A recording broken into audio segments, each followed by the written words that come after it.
इस लेक्चर के अंदर किंगडम मोनेरा में आने वाले जो दूसरे ऑर्गेनिज्म है जैसे blue green algae, Archie bacteria और माइकोप्लाज्मा, इनके हम डिस्कस करेंगे। तो पहले बात कर रहे हैं ब्लू ग्रीन एल्गी की। तो ब्लू ग्रीन एल्गी को पहले क्लासिफिकेशन जो आए थे प्रिमिटिव टाइप के स्टार्टिंग में, जैसे टू किंगडम क्लासिफिकेशन, तो उनमें जो है ब्लू ग्रीन एल्गी को नॉर्मल एल्गी के साथ में रख दिया गया था प्लांट किंगडम के अंदर।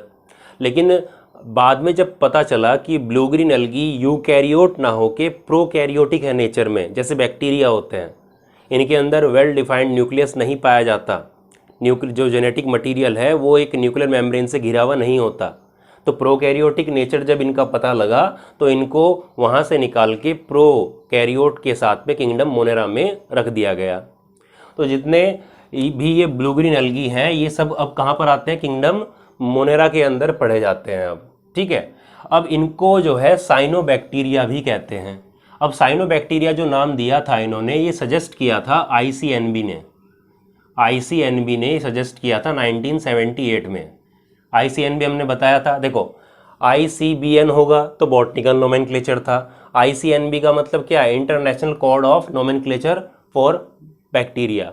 तो बैक्टीरिया के लिए जो नोमेनक्लेचर है, ठीक है, जो नाम रखते हैं वो है। तो साइनोबैक्टीरिया नाम किसने दिया, ICNB ने 1978 में सजेस्ट किया है ये नाम। अब जितने भी ब्लू ग्रीन एल्गी होते हैं वो मोस्टली कैसे होते हैं, mostly they are fresh water होते हैं। ठीक है, कुछ मैरीन होते हैं और बहुत ही कम क्या है, टेरेस्ट्रियल, मीन्स लैंड पर मिल जाते हैं, मॉइस्ट हैबिटेट में जहाँ पर नमी वगैरह होती है। ठीक है, तो मोस्टली कहाँ पर मिलते हैं, फ्रेश वाटर में मिलते हैं। फ्रेश वाटर जैसे पॉन्ड वाटर, रिवर का, नदी का, झील का, ठीक है, वो होते हैं फ्रेश वाटर। मैरीन मतलब समुद्री पानी, ठीक है, और टेरेस्ट्रियल मतलब लैंड पे। तो मोस्टली कहाँ मिलते हैं, फ्रेश वाटर में मिलते हैं। तो साइनोबैक्टीरिया का मेन फीचर देखते हैं तो ये क्या होते हैं, ये फोटोसिंथेटिक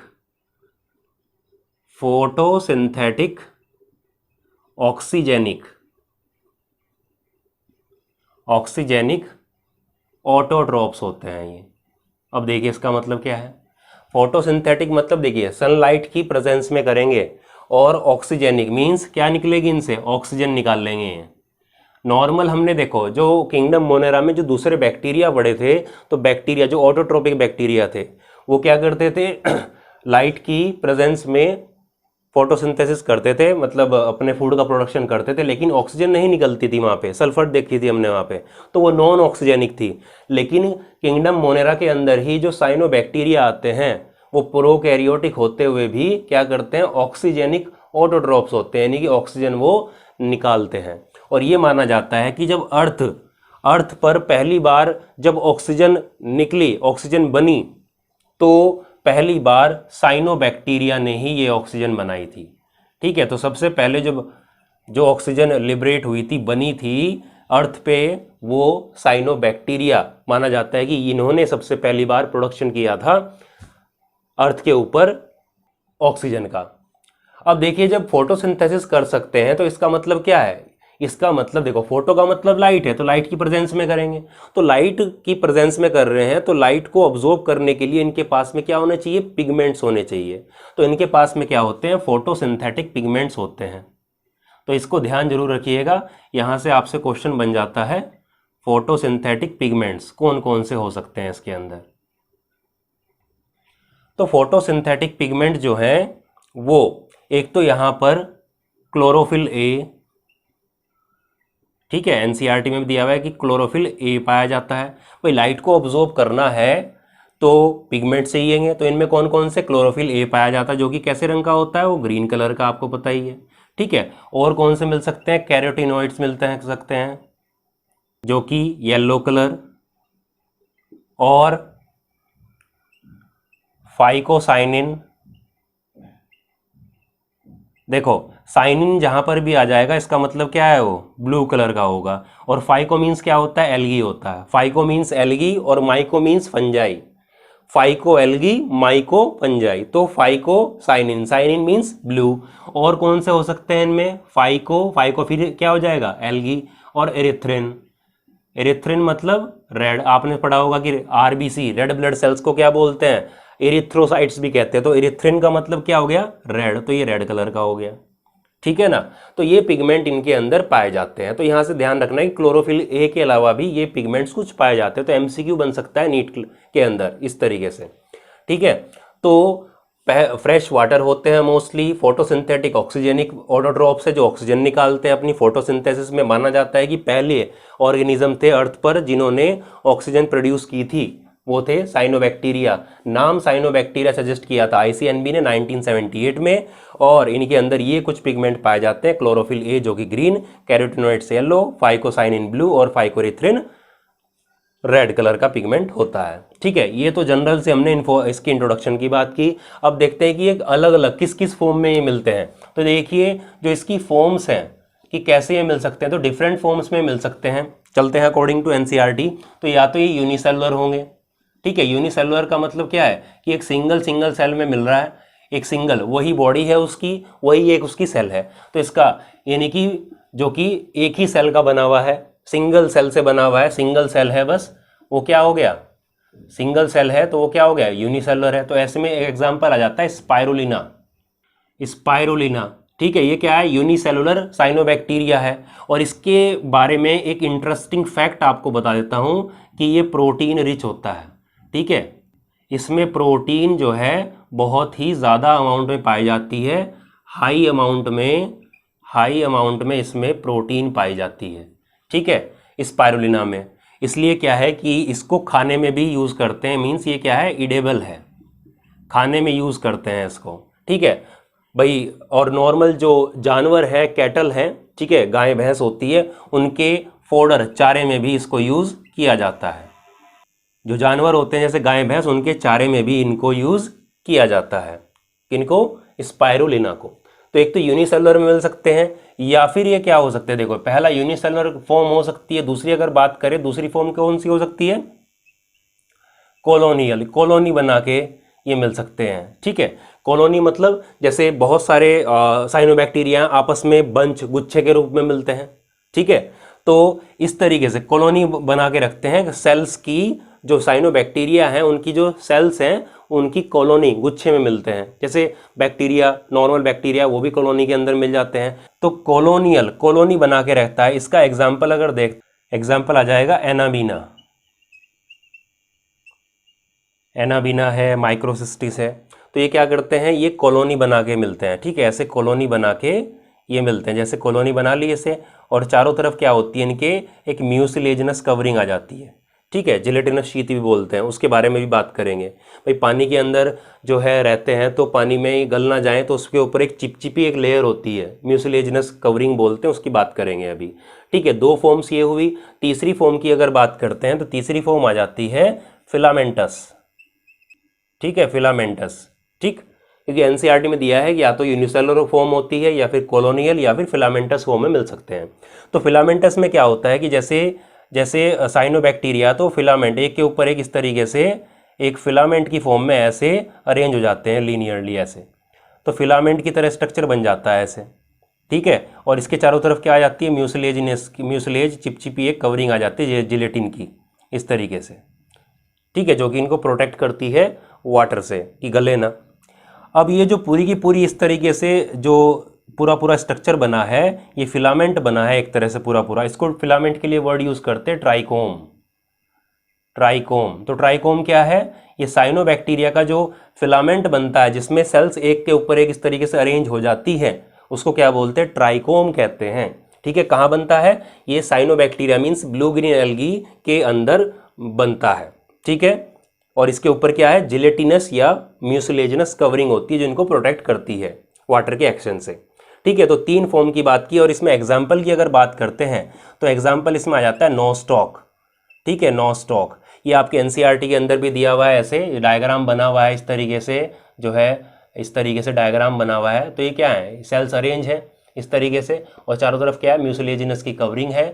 तो ये क्या है, पूरा का पूरा एक फिलामेंटस जो है स्ट्रक्चर बना रहा है। कौन बना रहा है, नोस्टॉक बना रहा है, ठीक है। उसकी भी बात करेंगे अभी जब नाइट्रोजन फिक्सेशन बताएंगे कि साइनोबैक्टीरिया कैसे करते हैं। तो ये तो इसके फॉर्म्स के बारे में बात हुई। अब देखते हैं कि ये जनरली अगर एक साइनोबैक्टीरिया, कोई भी साइनोबैक्टीरिया हो, तो जनरल जो कॉमन स्ट्रक्चर है वो उसके अंदर कौन कौन से मिलते हैं। तो अगर स्ट्रक्चर की बात करते हैं साइनोबैक्टीरिया के, तो साइनोबैक्टीरिया देखिए, जैसे हम बोलते हैं कि बैक्टीरिया था, तो ऐसे ही देखते हैं कि साइनोबैक्टीरिया का जो स्ट्रक्चर है नॉर्मली वो कैसा होगा। तो सबसे पहले जो होता है कि देखो, सबसे पहले क्या होगी भाई, सेल वॉल होती है, ठीक है, सेल वॉल होती है। और यहाँ पर सेल वॉल क्या होती है, 2 लेयर में होती है, 2 कवरिंग में होती है, ठीक है, 2 कवरिंग में होती है, इसकी बाई लेयर होती है सेल वॉल, ठीक है। उसके बाद में क्या आता है, अंदर की साइड में क्या रहती है, इसके सेल मेम्ब्रेन रहती है, सेल मेम्ब्रेन, वही सबसे पहले सेल वॉल है, ठीक है। सबसे पहले ये क्या है, सेल वॉल है, उसके अंदर क्या आ गई, उसके अंदर सेल मेम्ब्रेन आ गई। और ऊपर की तरफ क्या होती है, यहाँ पर ऊपर की तरफ चारों तरफ ऐसे म्यूसिलेज की कवरिंग रहती है, ठीक है, म्यूसिलेज की कवरिंग रहती है। क्या है, म्यूसिलेजिनस शीथ, म्यूसिलेजिनस शीथ होती है, ठीक है, जिसको जिलेटिनस शीथ भी कह सकते हैं, जिलेटिनस शीथ भी कहते हैं। ये क्या करती है भाई, पानी में अगर है तो उससे प्रोटेक्ट करती है। ये एक चिपचिपी है, चिपचिपी एक लेयर होती है जिससे कि प्रोटेक्ट करती है वाटर के एक्शन से, कि भाई इसको डैमेज ना हो, ठीक है। तो एक लेयर होती है यहाँ पर ये सेल वॉल। सेल वॉल के अंदर क्या है, सेल मेम्ब्रेन है, ठीक है। और अंदर की साइड में क्या होगा, साइटोप्लाज्म होगा, ठीक है। क्या है अंदर की साइड में, साइटोप्लाज्म होता है, ठीक है, नॉर्मल वही। और साइटोप्लाज्म में क्या होगा, जेनेटिक मटेरियल है इसका, जिसको क्या बोलते हैं, न्यूक्लियोइड, ठीक है, न्यूक्लियोइड होता है। जो कि जो यूकैरियोटिक होता है तो क्या होती है, न्यूक्लियर मेम्ब्रेन, लेकिन ये प्रोकैरियोटिक नेचर में होता है, तो इसलिए क्या है, न्यूक्लियर मेम्ब्रेन नहीं होती, तो इसलिए क्या बोलते हैं, प्रोकैरियोट्स बोलते हैं। तो न्यूक्लियर मेम्ब्रेन तो होगी नहीं, न्यूक्लियोइड हो गया। अब जो किनारे की तरफ सेल मेम्ब्रेन की तरफ वाला जो साइटोप्लाज्म है, वहाँ पर क्या मिलते हैं, कुछ स्ट्रक्चर मिलते हैं इस तरीके से, ठीक है। ये क्या होते हैं, इनमें गैस भरी हुई होती है, तो इनको क्या बोलते हैं, गैस वैक्यूल्स बोलते हैं इनको, गैस वैक्यूल्स इनको बोलते हैं। इनके अंदर गैस भरी हुई होती है, ठीक है। और ये जो गैस वैक्यूल होते हैं एक तरह से क्या करते हैं, ये बायोन्सी प्रोवाइड करते हैं, इनको बायोन्सी प्रोवाइड करते हैं। बायोन्सी मतलब पानी के अंदर जैसे तैरता है ना, जैसे बैलून को आप पानी में डाल दो तो क्या तैरता रहता है, इस तरीके से ये भी क्या करते हैं, गैस वैक्यूल की वजह से ये बायोन्सी तैरने में हेल्प करता है, ये मतलब कि ऐसे फ्लोट करने में बायोन्सी डू नॉर्मल जैसे सरफेस पे फ्लोट करता रहता है, इस तरीके से प्रोवाइड करता है। दूसरी बात क्या है कि यहाँ पर ही किनारे की साइड में ही क्या मिलते हैं, फोटोसिंथेसिस के लिए ऐसे साइड में किनारे की तरफ क्या मिलते हैं, थाइलाकोइड्स मिलते हैं। जैसे क्लोरोप्लास्ट में आपने पढ़ा है कि थाइलाकोइड्स होते हैं, तो थाइलाकोइड्स मिलते हैं यहाँ पर।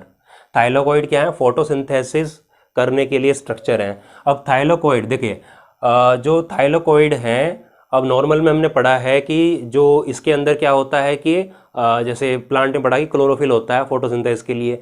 यहाँ पर जो पिगमेंट होते हैं फोटोसिंथेसिस के लिए, वो इस थाइलाकोइड के ऊपर लगे हुए रहते हैं, यानी कि सरफेस पर क्या लगे रहते हैं, सरफेस पर होते हैं। जो फोटोसिंथेटिक पिगमेंट होते हैं वो इनके सरफेस पर होते हैं, ना कि अंदर या इनकी मेम्ब्रेन में। तो कहाँ पर है, सरफेस पर क्या होते हैं, फोटोसिंथेटिक पिगमेंट लगे हुए होते हैं, फोटोसिंथेटिक पिगमेंट्स होते हैं। ये फोटोसिंथेटिक पिगमेंट क्या करते हैं, लाइट आती है सनलाइट, और क्या करते हैं, इनसे अब्जॉर्ब की जाती है, और ये क्या करते हैं, फोटोसिंथेसिस करते हैं और ऑक्सीजन निकलती है। तो इनकी फोटोसिंथेसिस कैसी है, ऑक्सीजनिक है, ऑक्सीजन निकालते हैं, ठीक है। तो ये तो साइड की बात हुई। अब बात करते हैं कि बीच में साइटोप्लाज्म का जो बीच वाला एरिया, वहां पर क्या मिलता है, बिना मेम्ब्रेन, न्यूक्लियर मेम्ब्रेन से घिरा हुआ एक क्रोमोसोम मिलता है, जिसको क्या बोलते हैं, न्यूक्लियोइड बोलते हैं, ठीक है। प्रोकैरियोटिक सेल का जो न्यूक्लियस है, जो अनडिफाइंड या अनडेवलप्ड न्यूक्लियस है, वो मिलता है इसमें, ठीक है। और बात करते हैं साइटोप्लाज्म के अंदर, साइटोप्लाज्म के अंदर सारे में भाई, यहाँ पर बाहर की तरफ ले लीजिए या अंदर की तरफ ले लीजिए, सारे में डिस्ट्रीब्यूटेड रहते हैं कौन, राइबोसोम्स, राइबोसोम। तो राइबोसोम्स तो प्रोकैरियोटिक यूकैरियोटिक दोनों में होते हैं, और यहाँ पर प्रोकैरियोटिक है तो कैसा है, 70s राइबोसोम्स पाए जाते हैं। इनके अलावा कुछ जो है जो स्टोर्ड जो फूड होता है वो ग्रेन्यूल्स की फॉर्म में होता है, जैसे होते हैं यहाँ पे अल्फा ग्रेन्यूल्स, ठीक है। और अगर मान लीजिए इस तरीके से तो क्या हो जाएंगे, जैसे बीटा ग्रेन्यूल्स।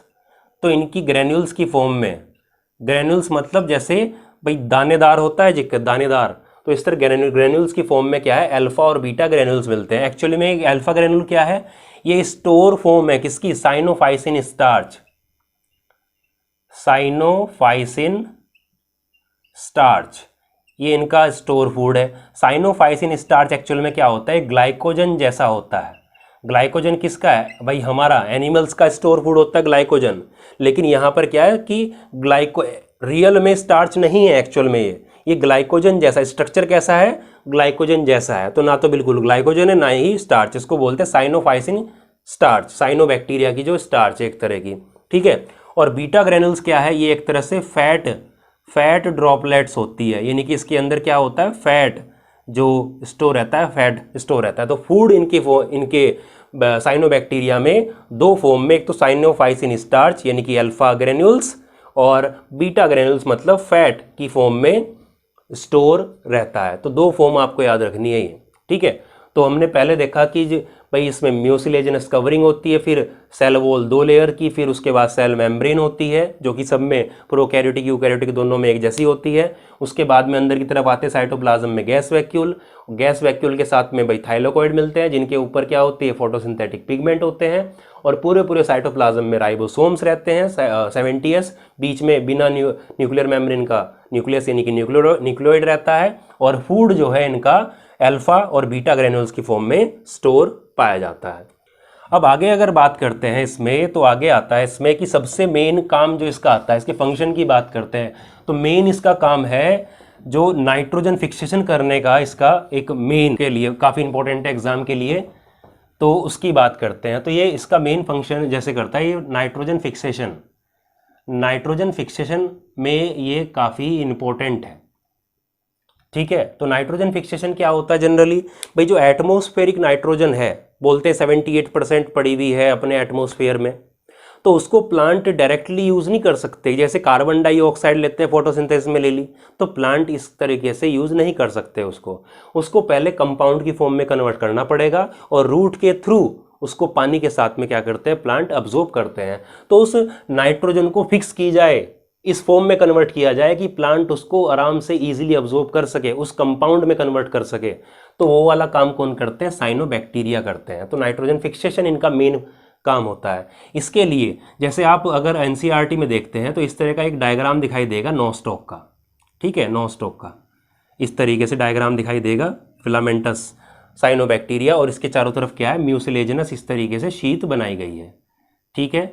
और यहाँ पर जो है इस तरीके से ये पिगमेंट दिखाए गए हैं, इस तरीके से क्या है कि भाई पिगमेंटेड सेल्स हैं, और बीच में क्या है, बिना पिगमेंट, बिना इस तरीके के क्लियर सेल दिखाई दे रही, जिसको क्या बोलते हैं, हिट्रोसिस्ट बोलते हैं, ठीक है। ये कैसी है, नॉन ग्रीन सेल होती है, नॉन ग्रीन यानी कि इसके अंदर जो है क्लोरोफिल वगैरह पिगमेंट्स नहीं पाए जाएंगे, तो हिट्रोसिस्ट है। तो हिट्रोसिस्ट क्या है, एक तरह से ये साइट ऑफ नाइट्रोजन फिक्सेशन के लिए साइट होती है, जो जहाँ पर नाइट्रोजन का फिक्सेशन होता है, यानी कि जो एटमॉस्फेरिक नाइट्रोजन है वो कंपाउंड की फॉर्म में कन्वर्ट हो जाती है, जिससे प्लांट को दी जाती है, उनको प्लांट को ग्रो करने में हेल्प मिलती है। तो नाइट्रोजन फिक्सेशन करती है, इसका मतलब क्या हो गया, सॉइल की फर्टिलिटी को क्या करती है, फर्टिलिटी ऑफ सॉइल, भाई प्लांट के लिए बोलते हैं फर्टिलिटी ऑफ सॉयल, इसको क्या कर देती है, उसको इंक्रीज कर देती है, जिससे प्लांट बहुत अच्छे से ग्रो करते हैं। अब ये जो नाइट्रोजन फिक्सेशन यहाँ पर होती है, ये एनएरोबिकली होती है, यानी कि ऑक्सीजन की प्रेजेंस में नहीं होती। क्यों, क्योंकि नाइट्रोजन को फिक्स करने के लिए क्या चाहिए, एक एंजाइम होता है नाइट्रोजिनेस, जिसको आगे आने वाले चैप्टर्स में हम पढ़ेंगे नाइट्रोजन मेटाबॉलिज्म में। तो नाइट्रोजिनेस एंजाइम होता है जो कि एनारोबिकली यानी कि ऑक्सीजन की प्रेजेंस में ये काम नहीं कर पाता, इनएक्टिव हो जाता है। तो इसको ऑक्सीजन नहीं चाहिए, ऑक्सीजन की अब्सेंस में काम करेगा नाइट्रोजिनेस, तो ऑक्सीजन की अब्सेंस में काम करता है, इसलिए हम बोलते हैं कि नाइट्रोजन फिक्सेशन किसमें नाइट्रोजिनेस करता है, तो हम बोल सकते हैं कि नाइट्रोजन फिक्सेशन हिट्रोसिस्ट में एनएरोबिकली हो रही है, बिना ऑक्सीजन की प्रेजेंस में होती है, ठीक है। तो मेन काम ये था इसका। उसके बाद में यह है कि जो ब्लू ग्रीन एल्गी है उसमें देख लेते हैं इसके इकोनॉमिक इंपॉर्टेंस कि क्या क्या रोल है, कहाँ पर इसके फायदे हो सकते हैं और नुकसान क्या क्या हो सकते हैं इसके। तो इकोनॉमिक इम्पोर्टेंस में पहले इसके यूज़फुल एक्टिविटीज़ की बात करते हैं। ठीक है, यूज़फुल एक्टिविटीज़ क्या क्या है। तो सबसे मेन जो इसका इम्पोर्टेंट वर्क है, यूज़फुल यूज़ है, वो है provide fertility to soil by nitrogen fixation. Main काम ब्लू ग्रीन एल्गी का नाइट्रोजन फिक्स करना है, जो कि हेटेरोसिस्ट के द्वारा होती है। जो साइट है नाइट्रोजन फिक्सेशन की, याद रखेंगे, site of nitrogen fixation in cyanobacteria is heterocyst. ठीक है, तो साइट नाइट्रोजन फिक्स करते हैं तो इससे क्या होगा, प्लांट की ग्रोथ तेजी से होती है। हम बोल सकते हैं कि सोयल की फर्टिलिटी को बढ़ा रहे हैं, क्योंकि सोयल के अंदर ही ये सब काम होता है। तो नोस्टोक एनाबीना इसके एग्जाम्पल है। ठीक है, नोस्टोक आपके डायग्राम भी दिया हुआ है एनसीईआरटी के अंदर, यूबैक्टीरिया में, साइनोबैक्टीरिया के अंदर। दूसरा है प्रोटीनेशियस फूड फॉर एनिमल्स। जैसे स्पाइरुलिना की हमने बात की थी कि बहुत ही ज़्यादा अमाउंट में इसके अंदर प्रोटीन पाई जाती है, तो फूड के काम में आती है डिफरेंट काइंड के एनिमल्स में। ठीक है, और जो है जो फोडर चारे के काम में भी आ सकता है ये। दूसरी बात है कि some blue green algae are used as green manure. Green manure मतलब भाई, ग्रीन मैन्योर का मतलब वो ऑर्गेनिज्म जो लिविंग, अपनी लिविंग फॉर्म में ही जब फर्टिलाइजर के रूप में काम आते हैं, तब उनको ग्रीन मैन्योर बोलते हैं। जैसे एनाबीना और स्पाइरुलिना इसमें काम आ जाते हैं। ठीक है, some blue green algae secrete toxin. Toxin मतलब पॉइजन, जहरीले जो सब्सटेंस होते हैं उनको रिलीज करते हैं, जिससे क्या होता है कि जो पानी के अंदर जो मच्छर के, मॉस्किटो के जो लार्वा होते हैं वो खत्म हो जाते हैं। ये काम कौन कौन कर सकता है, मेनली करता है ऑसिलेटोरिया। टॉक्सिन रिलीज कौन करता है, मेनली ऑसिलेटोरिया, और कुछ अमाउंट में एनाबीना भी कर सकता है, लेकिन मेन कौन कर रहा है, ऑसिलेटोरिया करता है। ठीक, उसके बाद में आती है इसकी हार्मफुल एक्टिविटीज़, क्या क्या नुकसान हो सकते हैं इसके। तो है वाटर ब्लूम। वाटर के अंदर जो है बहुत ही तेज़ी से क्या करते हैं, ग्रो करते हैं। ठीक है, बहुत तेज़ी से ग्रो करते हैं और टॉक्सिन भी प्रोड्यूस करते हैं। तो वाटर क्या हो जाता है, पॉल्यूट हो जाता है। ठीक है, वाटर पॉल्यूट हो जाता है, जिसकी वजह से जो एक्वेटिक ऑर्गेनिज्म है वो उनकी क्या हो जाती है, डेथ हो जाती है। तो टॉक्सिन रिलीज करते हैं, जैसे ऑसिलेटोरिया की बात की थी, ज़्यादा अमाउंट में करता है तो देखो मॉस्किटो तो मरेगा ही, लार्वा, लेकिन अगर ज़्यादा अमाउंट में रिलीज हो जाता है, ज़्यादा ग्रोथ अगर इनकी हो जाएगी, तो जो एक्वेटिक एनिमल्स हैं जैसे फिश वगैरह हैं तो वो भी मर जाएंगी। ठीक है, और याद रखें जो ग्रो इन वाटर टैंक, जो अपने नॉर्मल वाटर टैंक वहाँ पर भी ग्रो हो जाता है और वाटर को पॉल्यूट कर देता है। तो ऑसिलेटोरिया याद रखेंगे इसके लिए। ठीक है, तो इकोनॉमिक इंपॉर्टेंस हुआ, यहाँ पर बात हुई ब्लू ग्रीन एल्गी की, खत्म हुई बात। अब बात करते हैं माइकोप्लाज्मा की। तो छोटा सा टॉपिक है माइकोप्लाज्मा। ठीक है, जिससे जो जितने भी पॉसिबल हो सकते हैं क्वेश्चन बन सकते हैं आपके, वो मैंने यहाँ पे नोट कर दिए हैं। ठीक है, तो माइकोप्लाज्मा क्या होते हैं, cell wall less smallest prokaryotes, यानी कि ऐसे एक तरह से ये प्रोकैरियोट्स हैं जिनके अंदर सेल वॉल नहीं होती। जैसे बैक्टीरिया के ऊपर सेल वॉल आपने देखी, साइनोबैक्टीरिया में सेल वॉल देखी, ब्लू ग्रीन एल्गी में, लेकिन यहाँ पर सेल वॉल नहीं है। और सेल वॉल नहीं है, और सबसे छोटे प्रोकैरियोट्स जिनका साइज 0.1 से 0.3 माइक्रोन मीटर, इनसे छोटा नहीं होता कोई भी। ठीक है, प्रोकैरियोट सबसे छोटे हैं ये। ठीक, तो सेल वॉल लेस है, और जब सेल वॉल नहीं होती इनकी, तो इसलिए क्या करते हैं, ये जो है अपनी शेप वगैरह को चेंज कर सकते हैं, यानी कि फॉर्म को चेंज कर सकते हैं, अपनी बायोलॉजिकल फंक्शन को चेंज कर सकते हैं, मोड ऑफ रिप्रोडक्शन इसको भी चेंज कर सकते हैं। तो इनके इसीलिए इनको क्या प्लूरोमॉर्फिक वर्ड यूज़ होता है। देखिए इनकी डिस्कवरी कैसे हुई थी, नाम किस तरीके से पड़ा। तो PPLO आप नाम सुनेंगे, जैसे पहले ही बोला कि टॉपिक जो है आपके 8 चैप्टर और ये वाला चैप्टर 2nd चैप्टर, दोनों के अंदर जितना भी प्रोकैरियोटिक का पार्ट है मैं यहीं पर इस चैप्टर में ही करवा रहा हूँ, तो वहाँ का भी यहीं पर ही डाल दिया है। तो PPLO, तो देखिए कैटल, सबसे पहले जो डिस्कवरी होती है वो कहाँ से, कुछ कैटल जैसे गाय भैंस शीप वगैरह, तो इनके अंदर जो है एक डिजीज़ हुई, नाम था प्लूरोनिमोनिया डिजीज़। ये कुछ उसी तरीके जैसे हमारे अंदर निमोनिया होता है, निमोनिया कहाँ होता है, लंग्स में, तो ये भी कहाँ होती है, ये भी उनके कैटल के लंग्स में डिजीज़ हुई। और लंग्स की जो कवरिंग होती है, लंग्स के ऊपर जो कवरिंग होती है उसको क्या बोलते हैं, उसको प्लूरा बोलते हैं, प्लूरा बोलते हैं। तो दो भाई देखिए, जैसे लंग्स हैं तो लंग्स के ऊपर कवरिंग है, तो कवरिंग है, दो हैं इस तरीके, दो लेयर चढ़ी हुई, तो लेयर को क्या बोलते हैं, प्लूरा। और प्लूरा के बीच में क्या होता है, लिक्विड भरा हुआ रहता है, लिक्विड भरा रहता है, इस लिक्विड को क्या बोलते हैं, प्लूरल फ्लूइड बोलते हैं। ठीक है, तो बीमारी हो रखी थी कौन सी, प्लूरोनिमोनिया डिजीज़। तो यहाँ से उनके जिन कैटल को हो रही थी उनके लंग में से क्या निकाला, ये फ्लूइड को निकाल लिया। फ्लूइड में देखा कुछ ऑर्गेनिज्म मिले जो अपनी फोम को चेंज कर रहे थे। फोम को चेंज करना ही क्या बोलते हैं, प्लूरोमॉर्फिक बोलते हैं। जब फोम चेंज कर रहे थे तो इसलिए इनका नाम क्या पड़ा, pleuropneumonia like organism, means PPLO. इनको जोकर ऑफ प्लांट किंगडम भी बोलते हैं क्योंकि अपनी फॉर्म को चेंज कर सकते हैं। बाद में जो है इन पीपीएलओ को किसके अंदर, माइकोप्लाज्मा जो जीनस है उन्हीं के अंदर डाल दिया गया। ठीक है, इसलिए ओवरऑल इन सभी को अब क्या बोलते हैं, माइकोप्लाज्मा ही कहते हैं अब। ठीक है, तो पीपीएलओ क्या है, एक टाइप का माइकोप्लाज्मा है, ये ध्यान रखेंगे। ठीक है, प्लूरोनिमोनिया लाइक ऑर्गेनिज्म जो अपनी फॉर्म को चेंज कर सकता है। ठीक है, सबसे छोटे स्मॉलेस्ट प्रोकैरियोट्स होते हैं ये, इनकी सेल वॉल नहीं है, इसीलिए ये क्या कर सकते हैं, अपनी शेप को चेंज कर सकते हैं, अपने फॉर्म को चेंज कर सकते हैं। ठीक है, प्लूरोमॉर्फिज्म इसको कहते हैं। तो most of the species of mycoplasma are facultative anaerobes, means बताया था इसमें पहले भी, यानी कि क्या होंगे, नॉर्मली तो क्या होंगे, दे आर एरोबिक तरीके से अपना रेस्पिरेशन करेंगे ऑक्सीजन की प्रेजेंस में, लेकिन अगर ऑक्सीजन नहीं भी होगी तब भी ये सर्वाइव कर सकते हैं, उनको बोलते हैं फैकल्टेटिव एनारोब्स। अब यहाँ से ये जो लाइन है ये काफ़ी इंपॉर्टेंट है।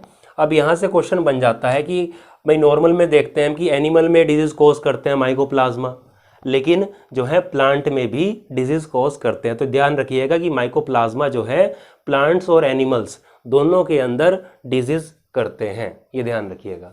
ठीक है, तो माइकोप्लाज्मा खत्म होता है, यहाँ से छोटा सा पार्ट था। उसके बाद में लास्ट पार्ट करते हैं मोनेरा में आर्की बैक्टीरिया। तो आर्की बैक्टीरिया क्या है, ये है ग्रुप है एंशियंट बैक्टीरिया का। एंशियंट मतलब प्रिमिटिव टाइप के बैक्टीरिया, और प्रिमिटिव टाइप के बैक्टीरिया एक तरह से बोल सकते हैं एक्सट्रीमोफाइल्स थे और अभी भी हैं। एक्सट्रीमोफाइल्स का मतलब जो कि एक्सट्रीम कंडीशन, जहाँ पर लाइफ हम सोच भी नहीं सकते वहाँ पर भी ये सर्वाइव कर जाते हैं। जैसे वोल्केनो, ज्वालामुखी, वहाँ पर भी सर्वाइव कर सकते हैं। हॉट स्प्रिंग, समुद्र के बिल्कुल जहाँ पर प्रेशर बहुत ज़्यादा होता है बिल्कुल बॉटम में, वहाँ पर सर्वाइव कर सकते हैं। तो जहाँ पर हम सोच नहीं सकते वहाँ पर भी ये सर्वाइव कर सकते हैं। और ऐसा क्यों कर सकते हैं, क्योंकि इनकी जो सेल वॉल है वो बहुत ही कॉम्प्लेक्स मटेरियल की बनी होती है। जैसे नॉर्मल बैक्टीरिया की पेप्टाइडोग्लाइकेन की बनी होती है नॉर्मल, इनकी उससे भी ज़्यादा कॉम्प्लेक्स मटेरियल की बनी होती है, जिससे कि ये जो रैश इन्वायरमेंट होता है बहुत ही एक्सट्रीम, जो कि अनफेवरेबल कंडीशन होती है बहुत ही ज़्यादा, उसमें भी सर्वाइव कर जाते हैं due to their cell wall. ठीक है, तो they are primitive oldest living fossils भी कह सकते हैं, क्योंकि अभी भी ये हमारे आसपास हम देखते हैं कि एक्सट्रीम कंडीशन मिल जाते हैं। तो फॉसिल उन्हीं को बोलते हैं जो मिलते हैं। ठीक है, आज जो पहले थे अब मिलते हैं, लेकिन लिविंग फॉसिल जो पहले थे और अभी भी मिल रहे हैं। ठीक है, तो प्रिमिटिव टाइप के बहुत ही पुराने टाइप के एंशियंट बैक्टीरिया। अगला है कि cell wall is not made up of peptidoglycan, जैसे कि बताया अभी पेप्टाइडोग्लाइकेन की नहीं बनती जैसे कि यू बैक्टीरिया की बनी होती है। इनकी सेल वॉल कॉम्प्लेक्स पॉलीसैकेराइड, ठीक है, बहुत ही कॉम्प्लेक्स कार्बोहाइड्रेट मीन्स पॉलीसैकेराइड और कॉम्प्लेक्स प्रोटीन यानी कि पॉलीपेप्टाइड से बनी होती है। सेल मेम्ब्रेन भी इनकी थोड़ी अलग है, branched lipid, branch chain of lipid, lipid की ब्रांच चेन से बनी होती है, यानी कि वो इनसे हाईली कॉम्प्लेक्स, नॉर्मल जो सेल मेम्ब्रेन है उससे काफ़ी कॉम्प्लेक्स इसकी कंपोजिशन होती है। सेल मेम्ब्रेन भी काफ़ी अलग होती है इनकी। उसके बाद में टाइप्स की बात करते हैं कि अलग अलग कैटेगरीज कौन सी हैं। तो कुछ इंपॉर्टेंट की बात की, वैसे तो बहुत सारी कैटेगरी है लेकिन कुछ इंपॉर्टेंट की बात कर रहे हैं। तो मिथेनोजन्स, तो मिथेनोजन्स क्या होते हैं, जो मिथेन प्रोड्यूस करते हैं। भाई जो स्वाम्पी एरिया होते हैं, दलदली एरिया होता है जहाँ पर कार्बन डाइऑक्साइड को ये मीथेन में प्रोड्यूस कर देते हैं। या फिर सबसे कॉमन एग्जांपल जैसे ये क्या करते हैं, जो रूमिनेंट होते हैं, रूमिनेंट मतलब जैसे गाय हुई, भैंस हुई और गोट, बकरी वगैरह। तो इनके अंदर क्या होता है कि देखो गाय भैंस के में हम देखते हैं तो उनका मेन फूड क्या है, सेलुलोज। भाई क्या खाते हैं, घास पत्ते खाते हैं, तो मेन फूड सेलुलोज है। लेकिन इन गाय भैंस के अंदर सेलुलोज को डाइजेस्ट करने वाले बैक्टीरिया नहीं, सेलुलोज को डाइजेस्ट करने वाले एंजाइम्स नहीं होते। तो इनका काम ये कौन करता है, इनके कोलोन के अंदर क्या होता है, इंटेस्टाइन में मीथेन प्रोड्यूसिंग बैक्टीरिया होते हैं जो क्या करते हैं, उनकी सेलुलोज, खाने के अंदर जो सेलुलोज है उनको डाइजेस्ट करने का काम करते हैं, उनके लिए एंजाइम प्रोवाइड करते हैं और क्या करते हैं, मीथेन को प्रोड्यूस करते हैं। तो इसलिए क्या करते हैं, जैसे गोबर से गोबर गैस जो निकलती है, बायोगैस जिसको बोलते हैं, मीथेन होती है उसमें।